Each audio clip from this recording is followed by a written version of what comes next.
క్రీస్తునందు ప్రియమైన దేవుని బిడ్డలారా, ఈనాటి పరిశుద్ధ దినపు దేవుని సందేశం. ధనవంతుడు ఒకడున్నను, అతడు ఊదారంగు బట్టలను సన్నపు నార వస్త్రములను ధరించుకొని ప్రతిదినము బహుగా సుఖపడుచుండువాడు. లాజరు అను ఒక దరిద్రుడున్నెను. వాడు కురుపులతోని నిలవాడై ధనవంతుని ఇంటి వాకిట పడి ఉండి అతని బల్ల మీద నుండి పడు రొట్టె ముక్కలతో ఆకలి తీర్చుకొన కోరెను. అంతేకాక కుక్కలు వచ్చి వాని కురుపులు నాకెను. ఆ దరిద్రుడు చనిపోయి దేవదూతల చేత అబ్రహాము రొమ్మున ఆనుకొనుటకు కొనిపోబడెను. ధనవంతుడు కూడా చనిపోయి పాతిపెట్టబడెను. అప్పుడు అతడు పాతాళంలో బాధపడుచు కన్నులెత్తి దూరం నుండి అబ్రహామును అతని రొమ్మున ఆనుకొని ఉన్న లాజరును చూచి, తండ్రివైన అబ్రహామా, నాయందు కనికరపడి తన వేలి కొనను నీళ్ళలో ముంచి నా నాలుకను చల్లార్చుటకు లాజరును పంపుము, నేను ఈ అగ్నిజ్వాలలలో యాతన పడుచున్నానని కేకలు వేసి చెప్పెను. అందుకు అబ్రహాము, కుమారుడా, నీవు నీ జీవితకాలమందు నీకు ఇష్టమైనట్టు సుఖము అనుభవించితివి, అలాగుననే లాజరు కష్టము అనుభవించనని జ్ఞాపకం చేసుకొనుము. ఇప్పుడైతే వాడు ఇక్కడ నెమ్మది పొందుచున్నాడు, నీవు యాతన పడుచున్నావు. అంతేకాక ఇక్కడి నుండి మీ యొద్దకు దాటగోరు వారు దాటి పోజాలకుండునట్లు, అక్కడి వారు మా యొద్దకు దాటి రాజాలకుండునట్లు మాకును మీకును మధ్య మహా అగాధముంచబడి ఉన్నదని చెప్పెను. అప్పుడు అతడు, తండ్రి, అలాగైతే నాకు 5 సహోదరులు ఉన్నారు. వారును ఈ వేదనకరమైన స్థలమునకు రాకుండా వారికి సాక్ష్యమిచ్చుటకై నా తండ్రి ఇంటికి వాని పంప వలనని నిన్ను వేడుకొనుచున్నానెను. అందుకు అబ్రహాము, వారి యొద్ద మోషే ప్రవక్తలను ఉన్నారు, వారి మాటలు వినవలెనని అతనితో చెప్పగా, అతడు, తండ్రివైన అబ్రహామా, అలాగనవద్దు. మృతులలో నుండి ఒకడు వారి యొద్దకు వెళ్ళిన ఎడల వారు మారు మనసు పొందుదరని చెప్పెను. అందుకు అతడు, మోషేయు ప్రవక్తలను చెప్పిన మాటలు వారు వినని ఎడల మృతులలో నుండి ఒకడు లేచినను వారు నమ్మరని అతనితో చెప్పెనెను. లూకా సువార్త 16వ అధ్యాయము 19వ వచనం నుండి 31వ వచనం వరకు. దేవుడి పరిశుద్ధ వాక్యమును మన వెనుకడిలో దీవించునుగాక. చిన్న ప్రార్థన చేసుకుందాం.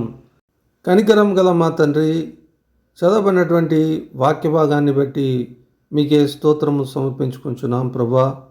అయితే ఈ వాక్యములోని సత్యాలను గ్రహించులాగున మాకు ఆత్మీయ నేత్రములు తెరవలనని, వాటిని తప్పక గైకొనుటకు సహాయం అనుగ్రహించవలనని, మీ దీవెన మాకు అనుగ్రహించవలనని యేసుక్రీస్తు వారి దివ్యనామముననే ప్రార్థించి వేడుకొనుచున్నాము తండ్రి.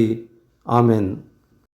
ప్రేమైన దేవుని బిడ్డలారా, ఈ వాక్యమునందు మరి ధనవంతుడు మరి దరిద్రుడైన లాజరు విషయమై యుగాంతమందు ఏమి జరుగునని విషయాలను స్పష్టపరిచినట్లుగా మనం చూస్తున్నాం. అక్కడ అబ్రహాము దేవుని యొక్క విశ్వాసి అయి ఉండి దేవుని యొద్ద ఉండుననియు, మరి అబ్రహాము వంటి విశ్వాసం కలిగిన వారు మరి ఆ యొక్క అబ్రహాము ఉండు చోటు దేవుడు అతనికి ఇచ్చిన మంచి స్థలంలో మరి వారందరూ ఉందురనియు ఈ వాక్యము స్పష్టపరచుచున్నది.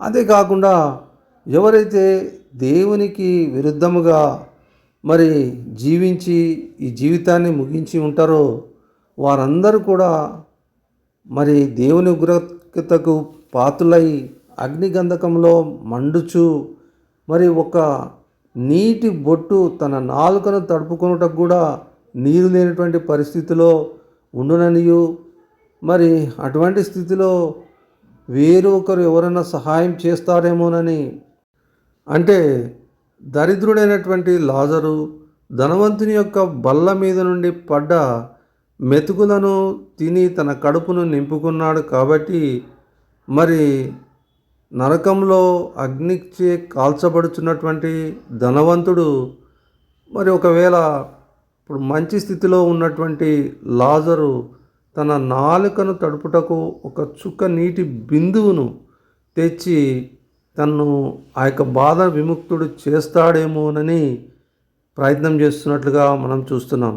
అయితే ఆ సందర్భంగా మరి అబ్రహాము ఈ విధంగా తెలియజేస్తూ ఉన్నాడు. విశ్వాసులకు తండ్రి అయిన అబ్రహాము ఈ విధంగా తెలియజేస్తున్నాడు.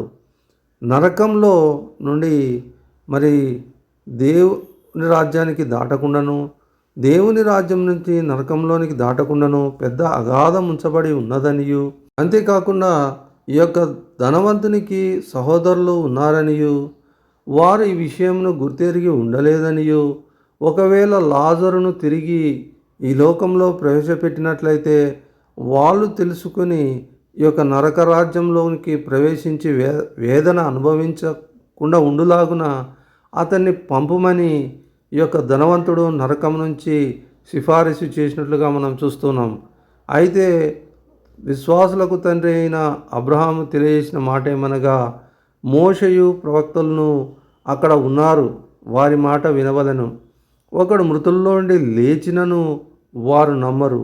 మోషే ప్రవక్తల మాట వినని వారు మరి మృతుల్లో నుండి లేచినటువంటి దరిద్రుడైన లాజరు మాట అసలే వినరని ఈ సత్యాన్ని తెలియజేస్తున్నాడు. కాబట్టి ప్రియమైన వారలారా, మనకు సమయం ఉండగానే దేవుని యొక్క మాటకు విధేయత కలిగి ఆయన ఉద్దేశాలను మన జీవితంలో కలిగి ఉన్నట్లయితే పొంచి ఉన్న ఈ యొక్క నరకాగ్ని నుండి తప్పించబడి మరి దేవుని రాజ్యంలో దేవుని బిడ్డలతో సంతోషించు భాగ్యాన్ని దేవుడు అనుగ్రహించగలడని మనం తెలుసుకొనిచున్నాం. దేవుడటి ధన్యత మన అందరికీ అనుగ్రహించునుగాక.